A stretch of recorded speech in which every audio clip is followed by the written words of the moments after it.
But with that, it's good to have you with us on the program, Marshall. Thank you for coming on. It's my pleasure to be here, and I really, you've really prepared for this. Your head's above the rest. All right. Well, we'll see how much we can dig out here, as it were, as well. I've been interested in this subject for a long time, and it wasn't not that long ago that I just stumbled over some information about the Kolbrin Bible, and when I searched about some of the topics on this, I fairly early in the process came over some of your websites and your work, obviously. But before we dive into the meat of the Kolbrin Bible, why don't we just talk a little bit about yourself, your background, and primarily what I think our listeners would be interested in is how you kind of got involved in this whole area and how you got your eyes open to the whole Planet X issue, Marshall. Well, when it comes to the Planet X issue, I came into it the same way. I think 99% of the folks who do, you walk straight backwards into it. It's the only way to explain it. You're dealing with a topic of catastrophism and the end of life as we know it. We view it as an evolutionary event. So this is not, I'd much rather be writing children's books, frankly. But and I do. I have published children's books, and I just really enjoyed that. This is something where you start with awareness, and that's how everyone comes to this topic. It's awareness. And something happens in your life. It opens your eyes. Now, for me, it was a period of years during the 90s. I had a travel business to Russia. And every winter, I would go make my trips to do my hotel inspections and set up for my cruise packages, whatever I was doing that year. And I would take the same route. Every year, same time of year, between late December, early January, it would be the polar flight on Aeroflot from San Francisco to Moscow and back again. Now, going over was always at night, but coming back was always during the day. And you're flying over the pole. Now, I grew up in the deserts of Arizona. So to me, snow was something you bought in a cone with some flavoring on it. Okay? Right. And there I am at this airplane, wingtip to wingtip. I am seeing the Arctic. I remember the first time this happened. This was in actually 1994, not that long after Perestroika, and in the fall of the Soviet Union. Right. It was stunning to me. I was mesmerized. My face was glued to the window, and the beautiful snow drifts, the blue ice. I'd never seen blue ice, and I saw it for the first time from altitude. But over the years, from going up to 1998, what happened was I watched a steady deterioration, and what had once been a beautiful landscape was broken and busted. It looked like a shattered windshield in a wrecking yard. And then I realized, hold on a second, at that time in America, people were talking about climate change, were being mocked and ridiculed as tree huggers. And I'm going, hold on a second, I saw this. I'm going to believe my lying eyes. I got to figure out what's going on here. And then I got involved with some other folks, and we started really trying to understand global warming. That's what brought me to Planet X. And when we were evaluating all this stuff, once you strip out all of the agendas on one side or the other, and the 100% anthropomorphic rationale, Al Gore's an inconvenient truth is really an inconvenient omission. Oh, yeah. All right. On the other hand, you got the petrodollar companies that are out there going, what global warming? This is nonsense. Well, the two of them are both agenda-driven. What we found was, and is more the prevailing view today, bear in mind we came to this conclusion in 2000, is that solar activity was the principal driver. Right. Now, whereas anthropomorphic causes are, what we're doing is just simply exacerbating the effect. But, if you take all of human pollution and put it in perspective, it adds up to one good-sized volcano fart. All right. So, not that significant, in other words. Well, yeah, you have one good-sized eruption. And I mean, the worst that we can do pales in comparison. Yeah. And eruptions have caused massive climate changes and very sudden climate changes. And this is documented in our own recorded history, you know, where in Europe in the Dark Ages, these things are relating back to eruption events. But what got us to the point where we understood it was solar was we said, okay, if our atmosphere is evidencing these perturbations, if it's solar related, that would stand to reason that the atmospheres of the other objects in our solar system would be evidencing similar aberrant behavior. Yes. It's exactly what we found. And the way we found it is, what I would say to your listeners is, imagine you're standing in a sports stadium in the dark of night, and it's completely black. And then the banks of lights start coming on. Chunk, chunk, chunk, chunk, chunk, chunk, chunk, like that. And that was our research. We're looking at this and we're going, my gosh, it's all over the place. Just one example, Mars. Mars experienced a global warming that if we had that severe degree of global warming here on the Earth, humankind would be extinct now.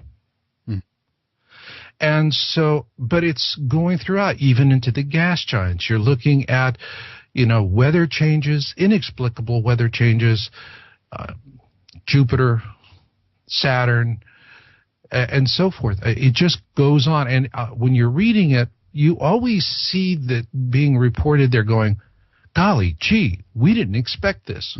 The scientists are always going, wow, where did this come from? Where did this come from? Where did this come from? And then after they go, hey, all of this crazy stuff's happening and we don't have an understanding why, and we certainly didn't expect it, but rest assured, nothing is happening. All right. That's NASA's position. When the movie 2012 came out, NASA came out and emphatically stated, without reservation or caveat, nothing will happen in 2012. Yep. Okay? Yep. My first reaction was, whoopee, ground the fleet. We don't need chemical rockets anymore. Because they've obviously possessed and developed a time machine. They can go 30-some months into the future and see exactly what's going to happen, and they've come back. So what do we need to go build, all these expensive Atlas boosters for, right? Yeah. Okay. So that's the nonsense that's into it. And, what has kept my feet to the fire here is a couple of different things. One is that I'm one of the few researchers in this that actually this has been my full-time profession for nearly a decade. This is what I do 24/7, 7 days a week. And I get a lot of mail from people all around the world. They don't know each other, but yet they keep talking about the same things. They talk about tsunamis. They talk about terrible volcanic eruptions, two suns in the skies. And there's these recurring themes keep coming up. And I'm seeing this from the dreamers. I call them the dreamers. On the other side of the equation, I see the disinformation that's being launched against this topic. And it is not run by fruiters and crank, vulgar teenagers who think that they're really adults by using foul language. It's not them.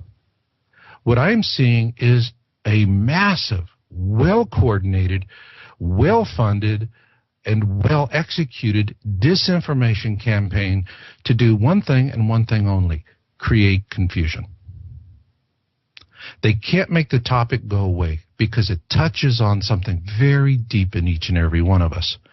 But what they can do is fracture the rational thought process we use in the West, where we start with one fact and build a creative link of facts till we get to a conclusion. All they have to do to break the chain and destroy it is take out one link. And that's what they do, and they do it with surgical precision. Now, seeing that has done more to keep me involved in the topic than anything else. And that's how I'm here. Interesting. All right. So, there's tons of things that I do want to address in terms of that. It's interesting also that you mentioned the way NASA came out after the movie came out. I think his name was David Morrison. They even did a YouTube clip with it. He claims that they have gotten letters from people and young people who are extremely worried about what's going on, and he even claimed in the clip, I think, that they received letters from people who tried to take their own lives or something like that in order, because they were so scared of what is coming in the future and whatnot. And it's interesting the way that they've touched upon this area, and with the certainty, again, obviously, that they know, just as you say, what is going to happen and whatnot. But if we can go in a little bit more in detail in terms of Planet X later and talk about some of the modern things that are happening, some of the signs for this and some of the evidence for that and so forth. But what I'd like to do then is go back into history, as it were, because I think the most interesting aspect of this whole story actually comes from the mythological record, the record of what our ancestors pinned down in terms of history and so forth, and what might actually have happened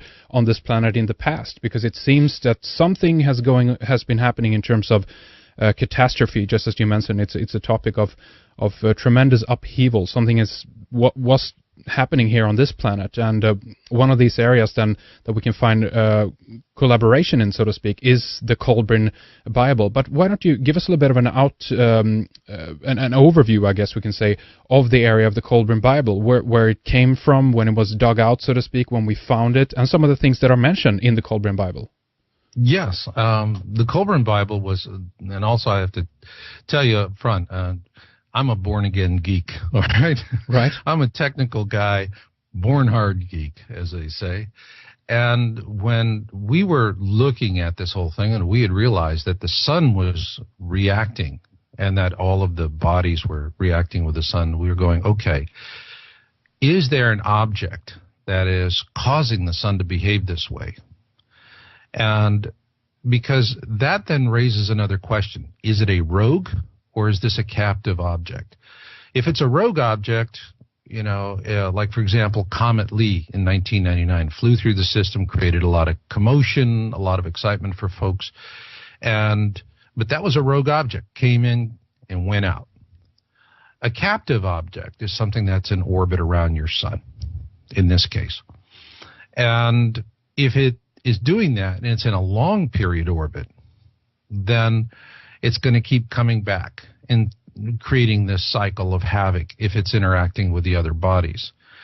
And we started looking for information to tell us, all right, are we dealing with a captive or are we dealing with a rogue? And what we found was that even long before we came to the Kolbrin, we're dealing with an object that's in a long period orbit. And this is going back to early reporting in 1983 with IRAS, and that they had found a large body out at the edge of the system, which was then very quickly covered up and silenced. We said, all right, fine. If this is a captive object, then there's going to be human history. There's obviously, everyone has heard of Zecharia Sitchin, right, and his work on the Sumerian folklore, and yes, it's there. But, we're looking at, we're going to say, well, you have Sitchin, and, we actually have published an interview with Sitchin. I've dealt with him several times, and I'm very impressed with the man. He's very detail-oriented, very conscientious. But still the same, you have to be able to find some kind of, some way to corroborate what he's saying. Yeah. And we started looking, and one of the other researchers on our group, fellow from Australia, said, I'm studying something called the Kolbrin.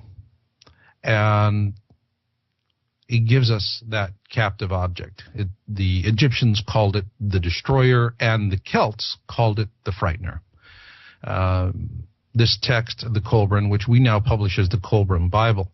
And I use the term Bible to honor the ancient Phoenicians, because before Rome destroyed the Phoenician Empire, it was really a marvelous, marvelous culture, seafaring culture. And they're the ones that really got this thing to a point where you could even see it today.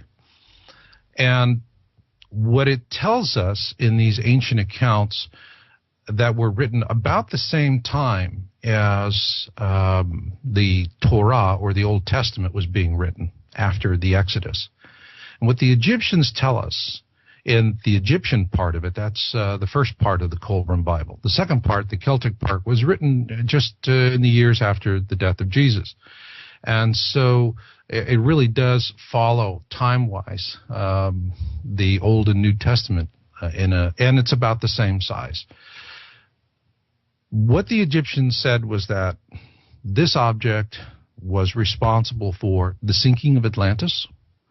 It was responsible for the Great Deluge, which we know as the story of Noah's flood. And I can tell you there are probably well over 100 other stories that are being uncovered all around the world about Noah's flood.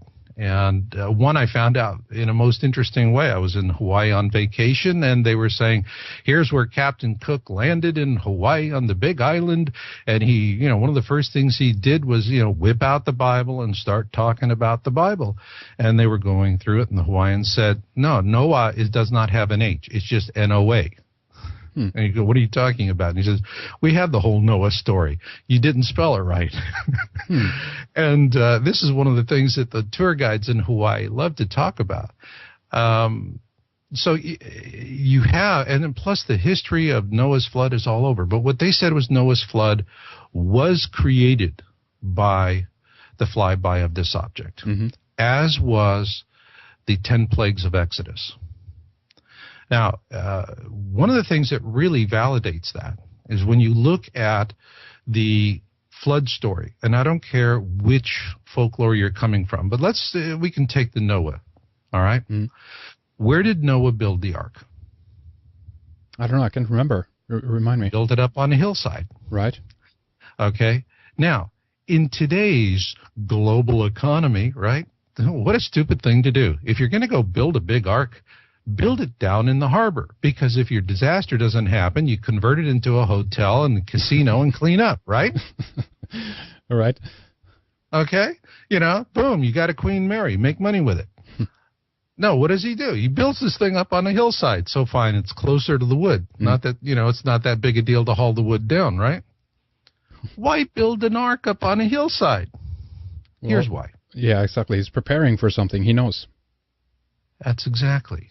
And here's why Noah built his ark up on a hillside.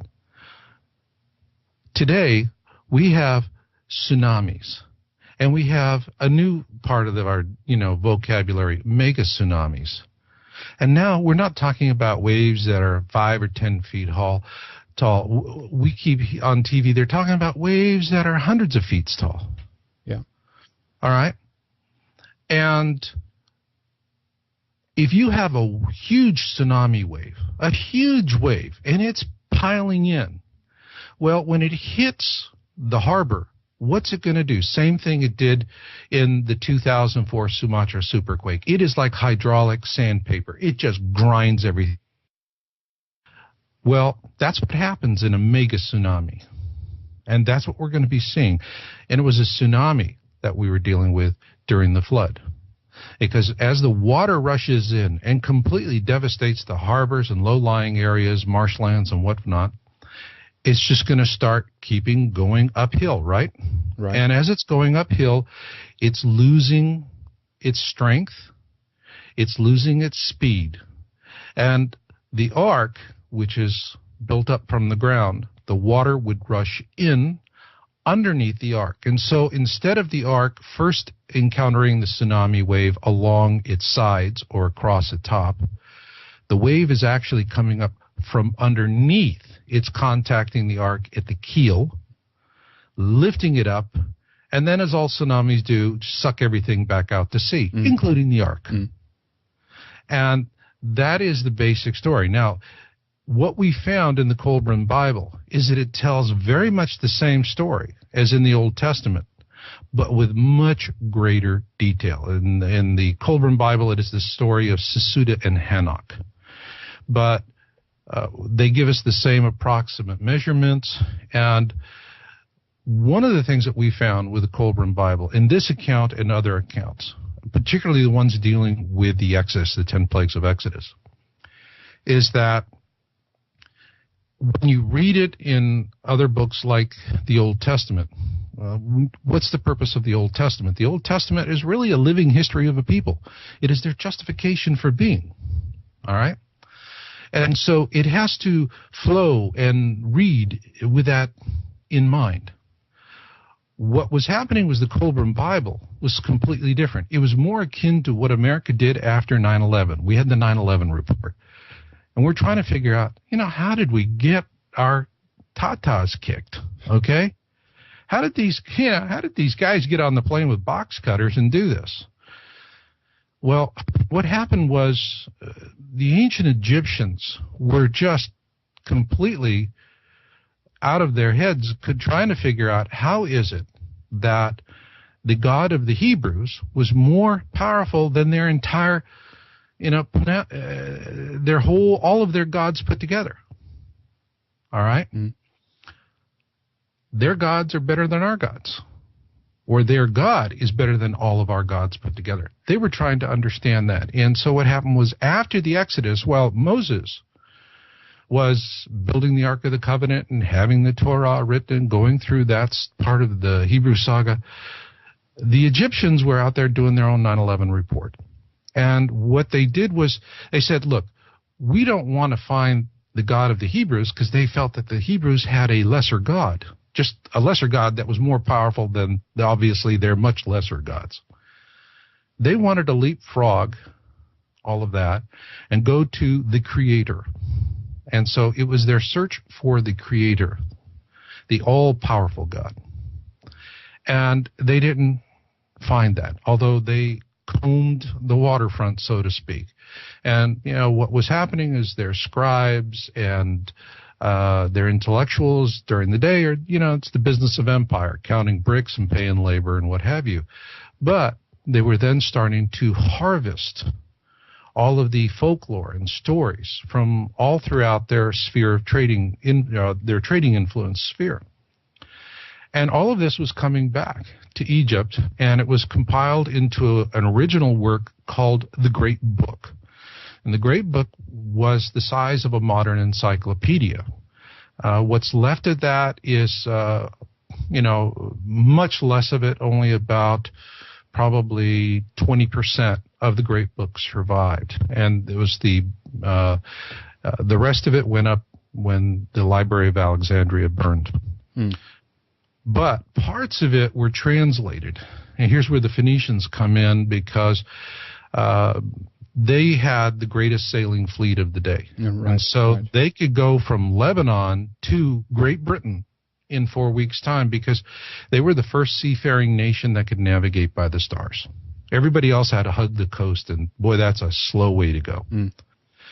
Well, they were hauling in Great Britain. What was the basis of trade in Great Britain? It was the Saudi Arabia of tin at that time. Yeah, that's right. Yeah, we're at the end of the Bronze Age, and so they would go up, get the tin, and then they'd take things that the ancient Celts, the Brits up there, would want to have, and part of that was papyrus from Egypt. Mm.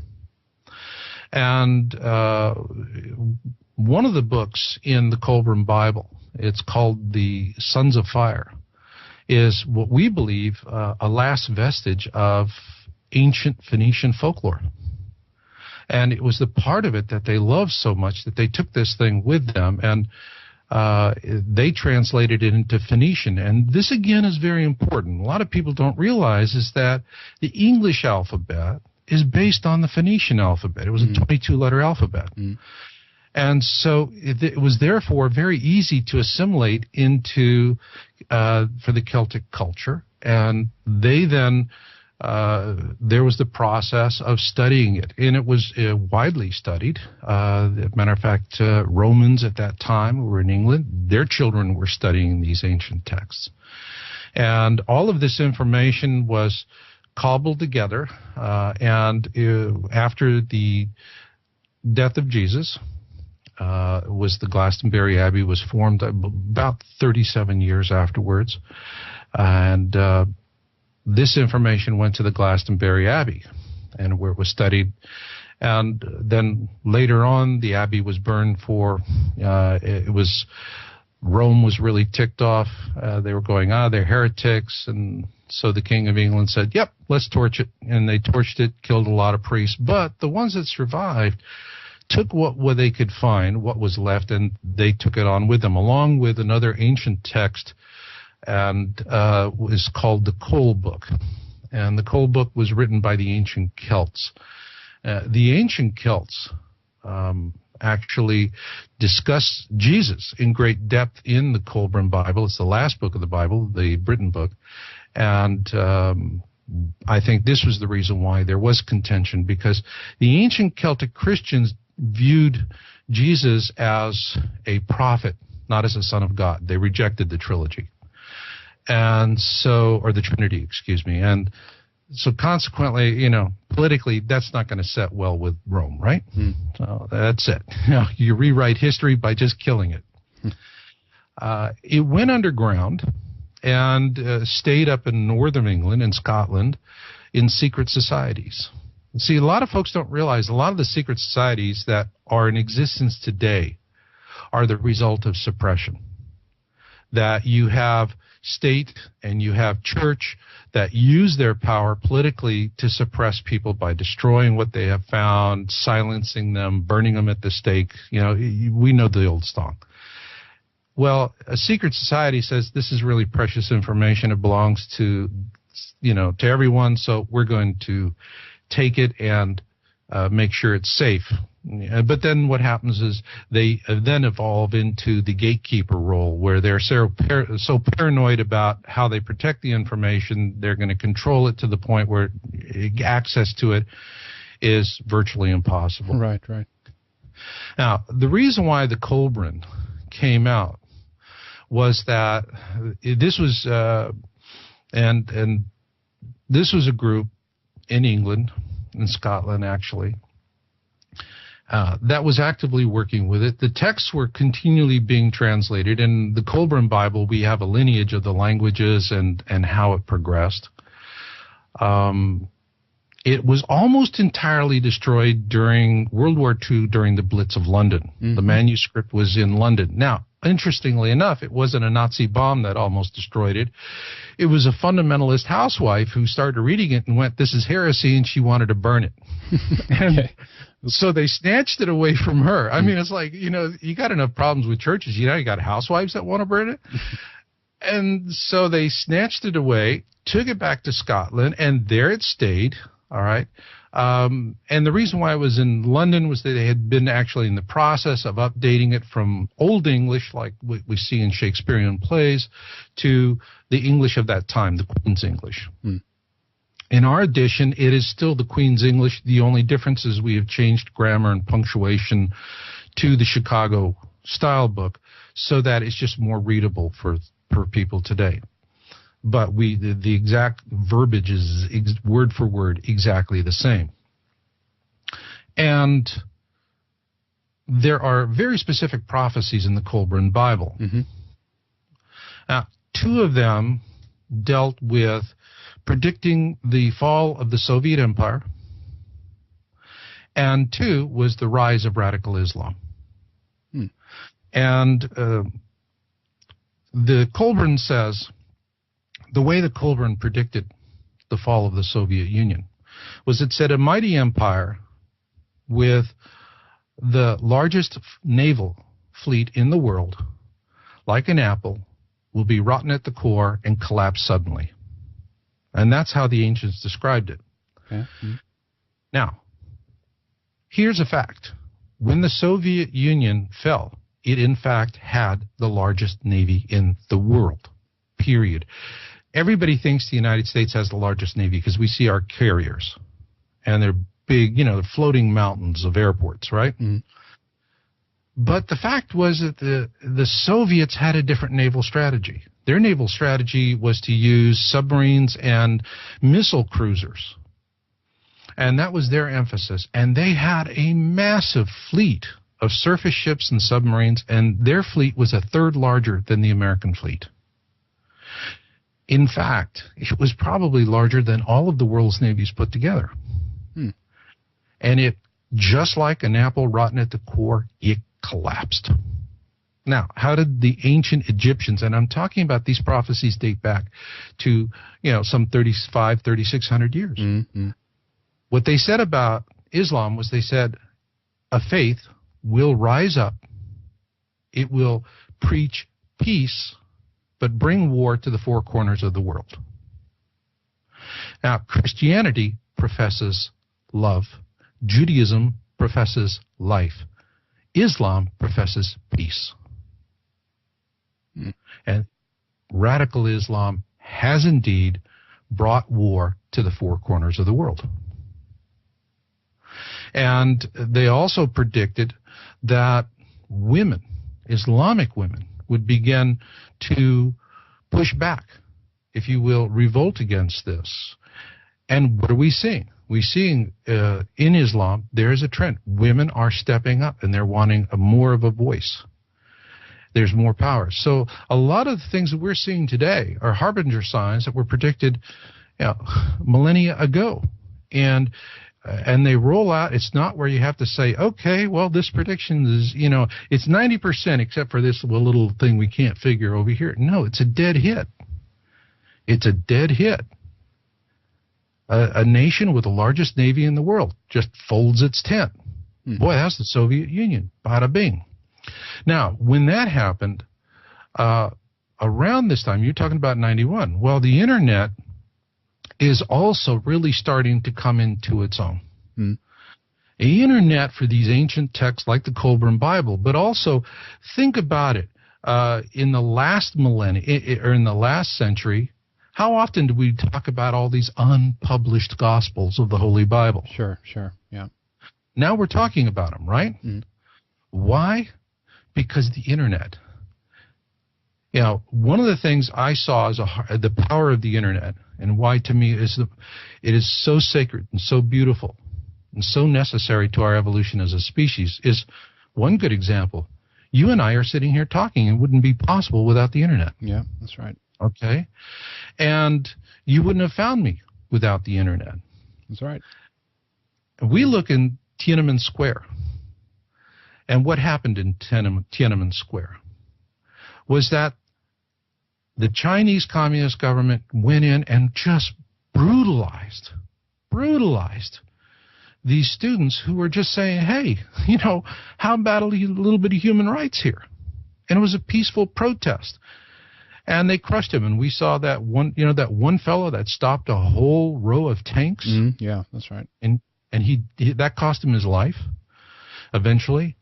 But what I saw as a technologist, because I worked in the computer industry for some 23 years, I saw this.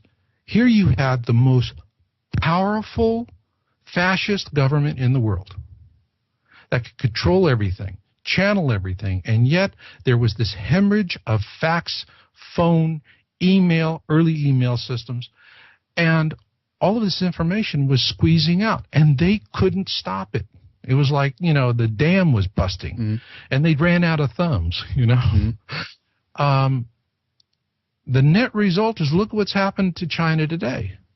It's the financial juggernaut of the world. If it weren't for China, 2008 would have been the end of America. They went and bought our debt again, right? Bail us out. So with this, what happened was that the secret society, the ancient Chaldeans, and they saw that there was now a vehicle to get the information out. And it was one member of the sect that did it. It was not something that they voted to do because it runs counter to the natural thing of let's be the gatekeepers, control it, And then, of course, once you're a gatekeeper, you get to financially benefit from being a gatekeeper, yada, yada, yada, yada. He went, no. And he started disseminating copies of the Colburn. And the first one that showed up was in 1992 in North Island of New Zealand. And but the one that we obtained, we got an electronic copy of it actually from a publisher in India. Okay. So it was a widespread dissemination. And because he did it because it was it was an act of love. I mean, I can tell you the Colburn Bible is, and so your listeners understand. There's always this issue of copyright. Well, first off, there is no such a thing as an international copyright. And secondly, you cannot copyright a book that's as old as the Bible, period.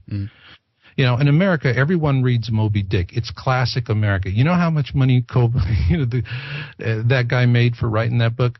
Bupkis, not a dime. Yeah. It didn't become an American classic until the day after copyright protection expired, and then all the publishers jumped on it, and they didn't have to pay royalties, and everybody's cleaned up on it.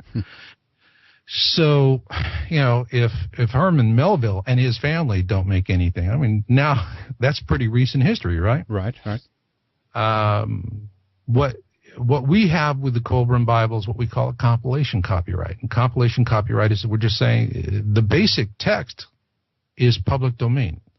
It belongs to you and your listeners just as much as it belongs to me. It is a gift of the ancients to us living today.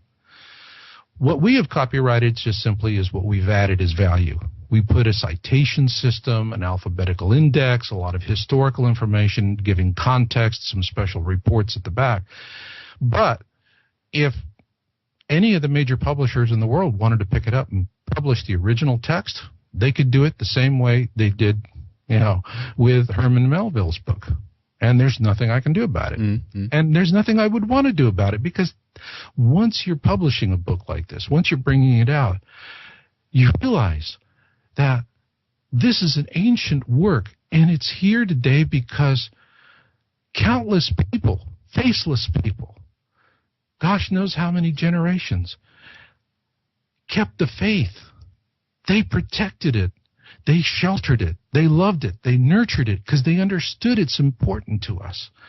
And I stand in awe, not only of those who wrote the original work, but of all of those who have sacrificed, enslaved, without compensation, without recognition, without fame, without, you know, they didn't get to, you know, they didn't get to go on the talent shows, nothing.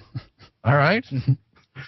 And, you know, I mean, that amazes me, and I want to help, you know, I'm just bringing forward the message, because the Colburn not only gives us exquisite accounts of past flybys and describes them in what I call man-on-the-street detail. You know, it's like you see a television interview or hear a radio interview, and they're, you know, stick a microphone in somebody's face and go, well, tell us about it. And, you know, that's it. And you hear it raw and uncensored from somebody who actually experienced the event. When you read the Colburn passages and it's talking about the destroyer, which is what the Egyptians called Planet X, or what Zecharia Sitchin calls Nibiru, or what the Atlanteans called Hercubolus, when they talk about it, the terror that they felt drips off the words. It is that clear. Another thing that I love about this work is that when you read it, all right, I can tell you, yeah, you know, I get folks and they take pot shots at it and they attack it on this basis or that basis or whatever. And I can tell you, I don't care what the naysayers say, what angle they come from, or what they think they're clever about. All of them have one thing in common. None of them have ever read it. Because once you start to read it, you know you're reading something you've never read before. You know you're reading something that we are incapable of writing today. Because the ancients had an exquisite economy of words. They could say in one paragraph, or maybe two paragraphs, a message that today we'd have to write, you know, a 200-page book to express. All right? And when we first came to the Colburn Bible, I was the worst skeptic you could imagine. You know, the other guys on our research team, we're all just in Mensa and hanging out. And they're going, you got to read it. You got to read it. I'm getting the letters from Australia. You got to read it. I'm going, what is this? The great Hoochie Coochie shot an arrow in the sky, and the evil goddess fell, and blah, blah, blah. And the answer came back, Marshall, shut up and read it. You know? Yeah. And I'm like, Marshall, shut up and read it? Okay, I'm going to just take this thing apart. I'm going to really hand you your head now, boy. You challenged me. And, you know, my ego's all flared up. And I'm reading it. I'm a page and a half in, and it literally drops me on my head. It just dropped me on my head and stunned me. because it talks in the first book is a creation book. And one of the things as a geek I have been fascinated with, and this really goes back to my early days when I was a science feature producer for Cable News Network, CNN. And we were covering science topics, and I was anything that had to do with space. I mean, I was just on it like white on rice. And one of the things that was so fascinating for me was the simple question of cosmology. Is our universe expanding indefinitely so, or at some point will gravity overtake the process and then compress it back into another singularity? Now, to date, this has been an ongoing debate, although it's leaning, as the evidence comes in, more towards it being the case where we just continue expanding indefinitely, that we do not have this reverse effect where we compress back into a singularity and then we can all sit around with Peggy Lee singing, and is that all there is? And I'm reading this, and what the ancients tell us, and keep in mind, at this time, people couldn't see Saturn. It was just another star. They didn't see it as a planet with rings, and moons, all right? And they described the whole process, and what the ancient Egyptians understood and what they explained to us is they said, our universe will continue to expand indefinitely, and eventually it will merge with other universes doing the same thing and to form entirely new, magnificent celestial events. So this is not this we shrink into nothingness and as though we never existed. The message of the ancient Egyptians is that the star stuff of what we are made of never dies. It just combines with other star stuff to create entirely new celestial events, entirely new kinds of life forms. That this is an ongoing process of creation that is ever evolving. And it's a beautiful and it's a positive message. And I read this in just one paragraph, and the way they described it was so consistent, so insightful, so brilliant. And at that, Marshall shut up and started reading the book. So how do you think then that they knew all this? Where did their knowledge come from? Is it just a connection with the higher aspects of how the universe is composed and put together, or do you think that they were handed down this knowledge from elsewhere? That is the question I'm interested in, and I think we always tend to want to find that one thing, Yeah, of course. and how often is it just that one thing, right? And I don't think it's that one thing here. I think part of it is what they developed internally. But there's a tremendous amount of research that indicates that this knowledge actually came to the Egyptians vis-a-vis Atlantis. It's older. What we're finding with the Maya is the Maya actually inherited their knowledge from other cultures. And Mayan anthropologists and those who study it are saying, there's even a possibility that we could have had influence in their studies from China and from Africa. That seafaring was at a much higher state than it is, than we perceive it to be for those times. Well, you have that one side. And the other side of it is that as a researcher, what I've come to realize in all of this is that we're not alone. We've never been alone. We never will be alone. The universe is teeming with life. And there is knowledge. If you can learn how to tap into, the source, if you will, you can do amazing things.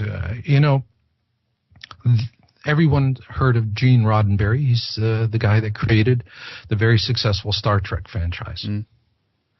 He tapped into source. That is how he came up with all these marvelous stories. He tapped into source. It was just not human invention. He went beyond. He had the benefit of, whether you call it God, Yahweh, spiritual guides, what have you. But he tapped into source, the cosmic awareness, if you will. And he drew from that to create it. And he didn't even know he was doing it. He was in a retreat and spent a month living in a dorm house with this other woman who was a psychic. And she explained it to him. And she was on my radio show, Phyllis Schlemmer. And he was like, oh, what are you talking about? And then finally he understood it.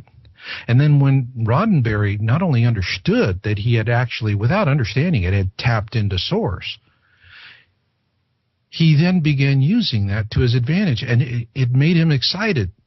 What Phyllis said is that once he realized he was tapping into source, he instantly knew he'd never run out of stories to tell. He wouldn't be like, we all love Twilight Zone, right? I do. And that, I love Twilight Zone. Imagine a radio announcer in, whatever. And what happened with him? Okay. Yeah, probably the pace of having to create the stories is what caused his heart attack. And he wasn't tapping into source. He was just a very clever fellow. And so I look at that and I'm going, perhaps it could be alien visitation. It could be ancient history we're completely unaware of. But also it could be because the Egyptians were so spiritually advanced in certain respects that they were able to tap into source and understand this, that they divined this from cosmic creation.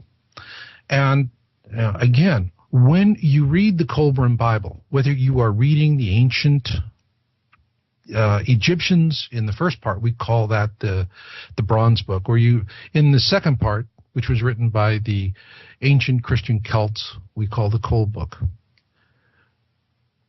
You see their understanding of humanity and our spiritual imperative was so much more focused and so much more advanced that we're still in a renaissance to get back to where they were 3,600 years ago. Well, I'd agree with that. That is the magic of the Kolbrin Bible. Yeah. It is the magic. And so, when we started publishing it, it was just to say, okay, here we can corroborate Sitchin and we have some ancient flyby proof. But what happens is that people read it and they fall in love with it because there's such incredible, incredible beauty. The best way I could describe that feeling, that effect you get from reading the text is, again, going back to the Blitz in England at the outset of World War II, and where Hitler had decided he was going to bomb London into the ground.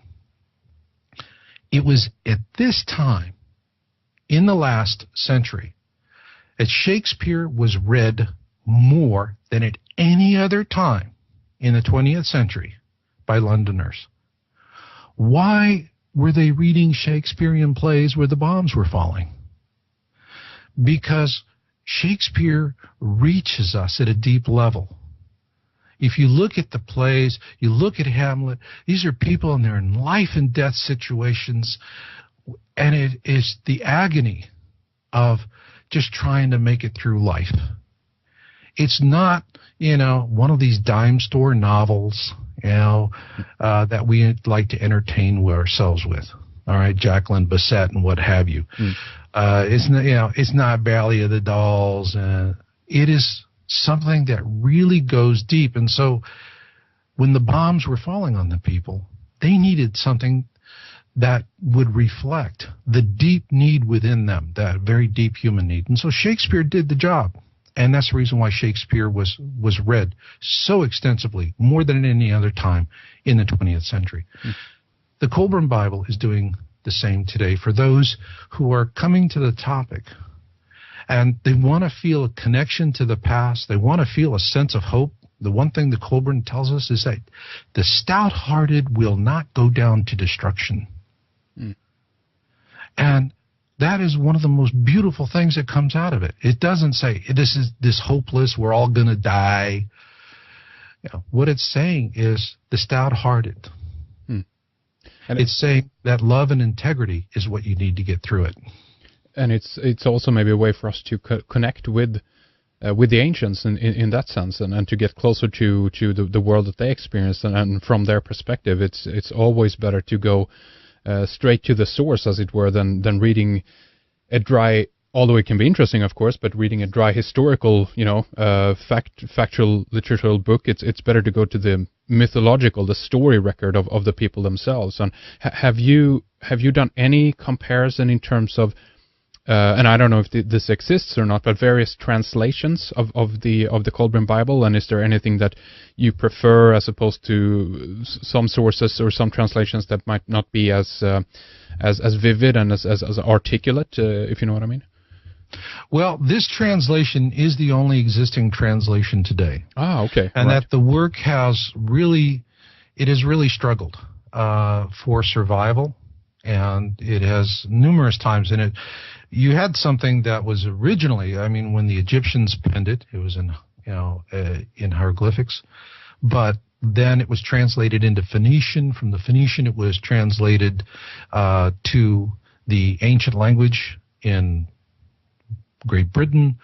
Then from that, it was translated into the Old English that Shakespeare used, and from that to the Queen's English, and then eventually we have here. So you have this process of translation that has happened over these many years, and it doesn't have, and I have to be the first to say, it does not have, like the Holy Bible, all of this will show us the manuscripts, but then again, it didn't have the problem of trying to survive, because those who were pushing the Holy Bible definitely didn't want to see a book like this exist, and were doing their level best to destroy it and any other documents like it.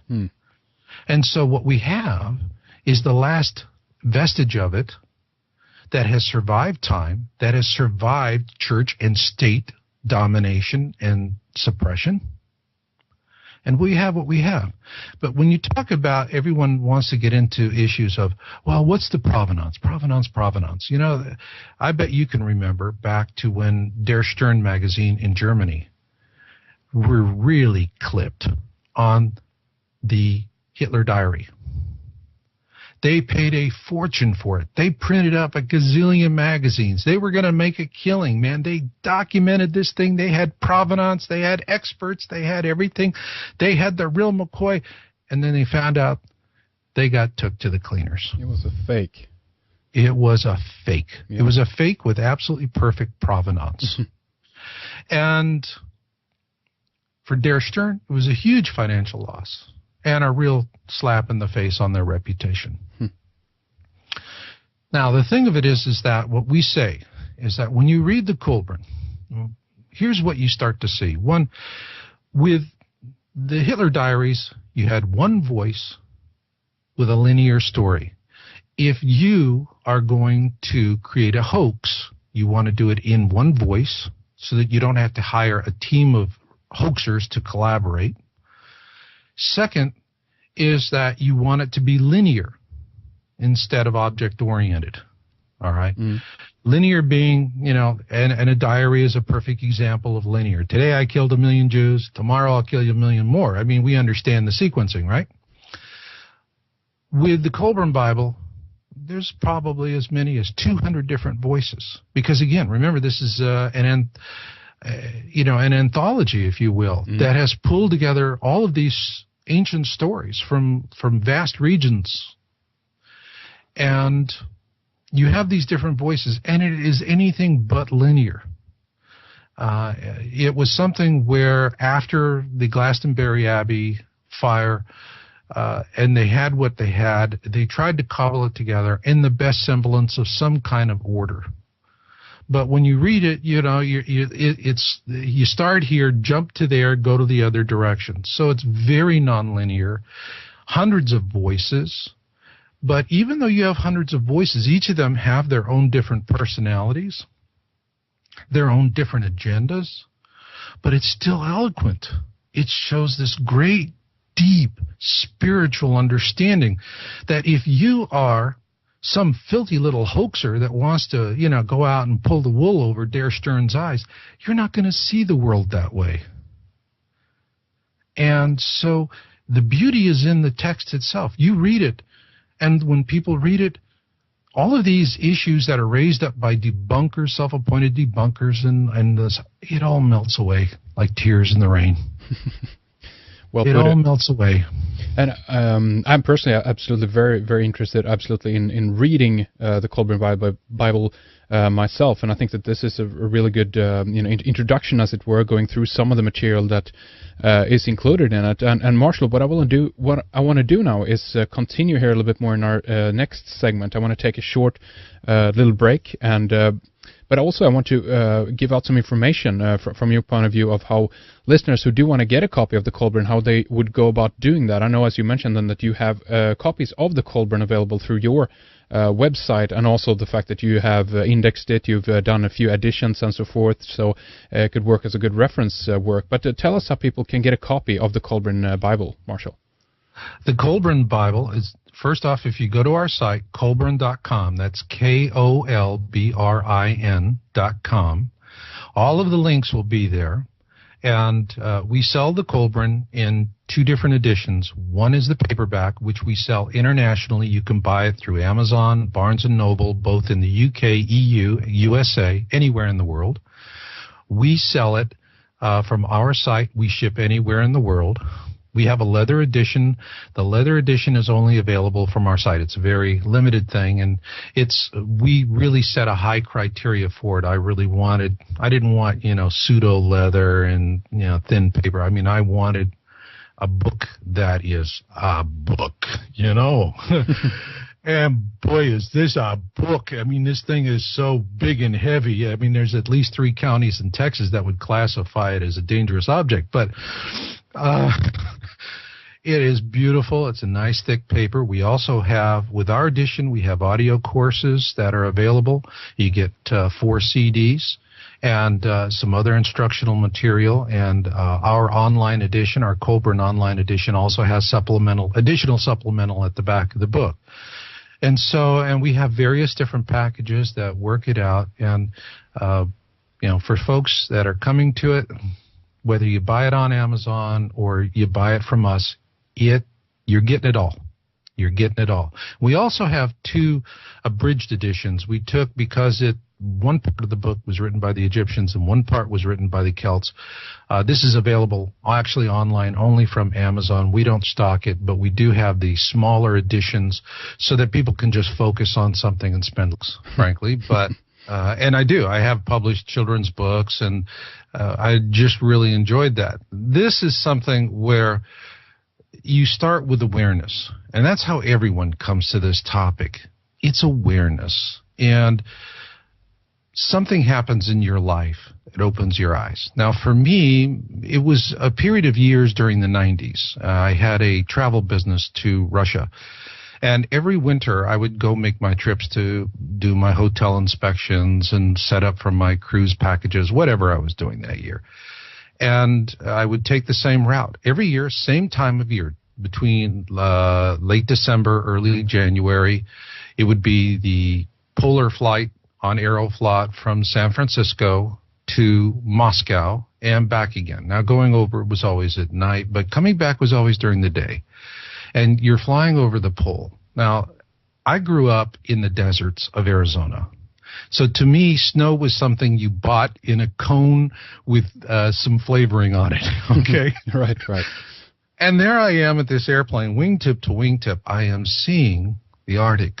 I remember the first time this happened. This was... But with that, it's good to have you with us on the program, Marshall. Thank you for coming on. It's my pleasure to be here, and I really, you've really prepared for this. Your head's above the rest.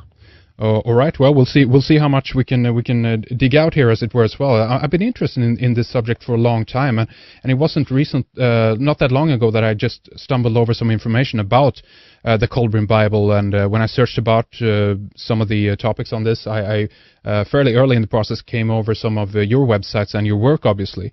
But before we dive into the meat of the Kolbrin Bible, why don't we just talk a little bit about yourself, your background, and primarily what I think our listeners would be interested in is how you kind of got involved in this whole area and how you got your eyes open to the whole Planet X issue, Marshall. Well, when it comes to the Planet X issue, I came into it the same way I think 99% of the folks who do. You walk straight backwards into it. It's the only way to explain it. You're dealing with a topic of catastrophism and the end of life as we know it. We view it as an evolutionary event. So this is not, I'd much rather be writing children's books. And when we were evaluating all this stuff, once you strip out all of the agendas on one side or the other, and the 100% anthropomorphic rationale, Al Gore's an inconvenient truth is really an inconvenient omission. Oh, yeah. All right. On the other hand, you got the petrodollar companies that are out there going, what global warming? This is nonsense. Well, the two of them are both agenda-driven. What we found was, and is more the prevailing view today, bear in mind we came to this conclusion in 2000, is that solar activity was the principal driver. Right. Now, whereas anthropomorphic causes are, what we're doing is just simply exacerbating the effect. But, if you take all of human pollution and put it in perspective, it adds up to one good-sized volcano fart. All right. So, not that significant, in other words. Well, yeah, you have one good-sized eruption. And I mean, the worst that we can do pales in comparison. Yeah. And eruptions have caused massive climate changes, and very sudden in actually 1994, not that long after Perestroika, and in the fall of the Soviet Union. Right. It was stunning to me. I was mesmerized. My face was glued to the window, and the beautiful snow drifts, the blue ice. I'd never seen blue ice, and I saw it for the first time from altitude. But over the years, from going up to 1998, what happened was I watched a steady deterioration, and had once been a beautiful landscape was broken and busted. It looked like a shattered windshield in a wrecking yard. And then I realized, hold on a second, at that time in America, people were talking about climate change, were being mocked and ridiculed as tree huggers. And I'm going, hold on a second, I saw this.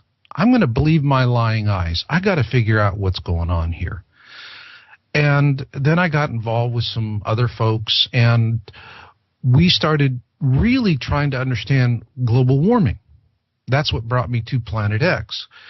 And climate changes. And this is documented in our own recorded history, where in Europe in the Dark Ages, these things are relating back to eruption events. But what got us to the point where we understood it was solar was we said, okay, if our atmosphere is evidencing these perturbations, if it's solar related, then it would stand to reason that the atmospheres of the other objects in our solar system would be evidencing similar aberrant behavior. Yes. It's exactly what we found. And the way we found it is, what I would say to your listeners is, imagine you're standing in a sports stadium in the dark of night, and it's completely black. And then the banks of lights start coming on. Chunk, chunk, chunk, chunk, chunk, chunk, chunk, like that.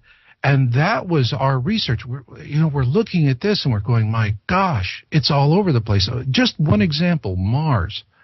Mars experienced a global warming that if we had that severe degree of global warming here on the Earth, humankind would be extinct now.